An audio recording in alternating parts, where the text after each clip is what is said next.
With regards to the hadith about the drinking camel urine, what is the correct understanding about it, or what is the correct explanation? So the first point only should clear the minds of people. The first point is that in no way it is a religious commandment for Muslim to drink camel urine, or that Muslims consider this camel urine to be something holy or sanctified. That is not the case, as certain people, that's those who consider cow urine to be holy, that is not the case for Muslims, that they do not consider camel urine to be something holy or sanctified. That is not the case. So what is the correct understanding about this hadith? There are two narrations in Sahih Bukhari, hadith number 5685 and hadith number 5686, that is from Anas, that is from Anas radiallahu anhu, from different chains. So in the first 5685 it says that it talks about that anna nasan, that some men. It is not a general thing. It talks about certain men, some men, that who were sick and they didn't find the climate of Medina to be suitable for them, so they became sick. So it says in the hadith 5685 of Bukhari, it says that Prophet said to them that ishrabu albanaha, that is, it says about drinking the milk of camel. There is no wording that is drink camel urine in the narration in Bukhari 5685. There is no wording about the camel urine. So there is wording about drinking the milk, that is the camel milk.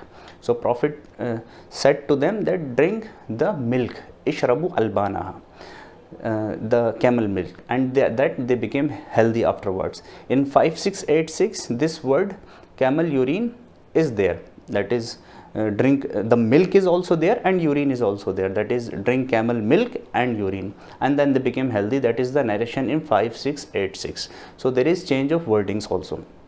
So but what is the, as I told, that in no way it is a religious commandment or something. There were certain men, some men, about to whom if Prophet Muhammad told them to drink the camel urine, it may have been the practice of those people that they took the urine to be of medicinal benefit. Again, even in many traditional medicinal systems, urine is considered to be it is used as a therapeutic measure. It is used for certain ailments.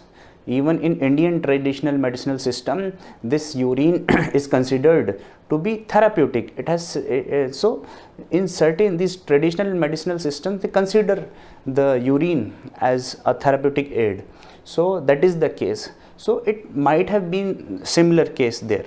That is, they might have considered that urine to be of medicinal benefit, and likewise Prophet asked them to drink the urine. But that is not a general case that everyone should drink camel urine. So that is the thing that is to be understood.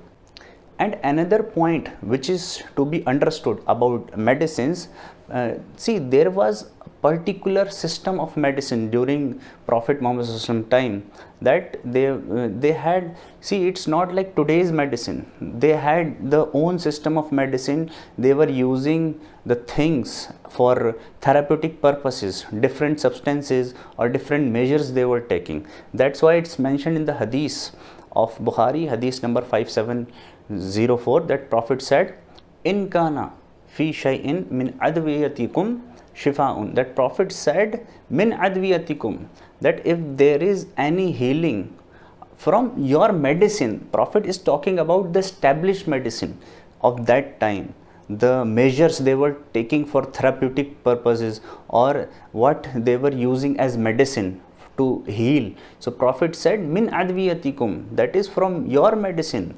Prophet said if there is any healing out of your medicine, then it is in cupping, that is the hijama, and it is in branding, that is cauterization, that is burning the tissue, the wound. So Prophet said that I do not like cauterization, that Prophet didn't like cauterization. So that is the case. So Prophet is talking about your medicine, that is the established medicine of that time, the tib, the medicine of that time, that whatever therapeutic measures they were taking, the medicines and the procedures they were doing, like cauterization and cupping, all these things, Prophet said that out of them cupping, he said of healing it is cupping and it is cauterization, but he didn't like that means he commented about the system of medicine, that is what they were using. So Prophet commented about that, and he considered this cupping and cauterization to be of benefit of healing.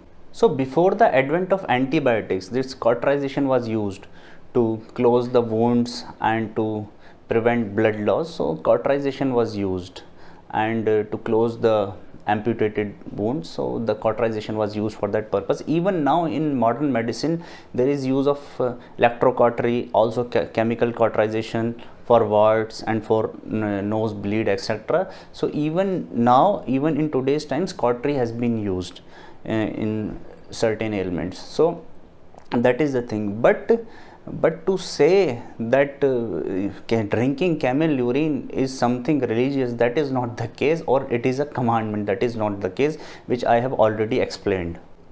So there were substances at the time of Prophet Muhammad which were used for therapeutic purposes, and measures which were taken, and Prophet has commented about them, and which has been collected in the Hadith book. So that is the thing. And for certain things like having honey and like black seeds, all these things, see, all these things, they have these are herbs, or they have this nature, and they can benefit men from falling sick, and they may prevent diseases. So that is a different area altogether. So I am not going to discuss that here, but only about the camel urine I was discussing. Another point I would like to make is that about the spiritual healing. So you see, there is a thing called as physical healing. So that has developed into our modern medicine, and spiritual healing is through the Quran and the barakah, blessings, etc. So that is a different area, the spiritual healing. And all these measures were sort of physical healing, because cauterization, it is a physical thing. If a certain wound is there, cauterization. So that is the thing. Prophet Muhammad has commented about the medicine used at that time, and that has been collected in our Hadith books. And to understand it, we have to understand it in proper manner. Not just you take one hadith and you can just literally say, you will misunderstand that hadith. If you just take one hadith out of its place and literally interpret it, you can totally misunderstand that hadith. So you have to look at the whole of hadith, that is, you have to look at them, and then you have to come to a conclusion. So because certain things might be at certain places in a hadith, and certain things might be missing from a hadith. So that is the thing. So one should study as a whole, then he can have a proper understanding. Otherwise somebody will come up and promote this drinking camel urine as a something of a religious commandment. That is not the case. So we have to understand properly the sayings of Prophet Muhammad. Hope this clarifies the point. Wama alayna illa al balagh.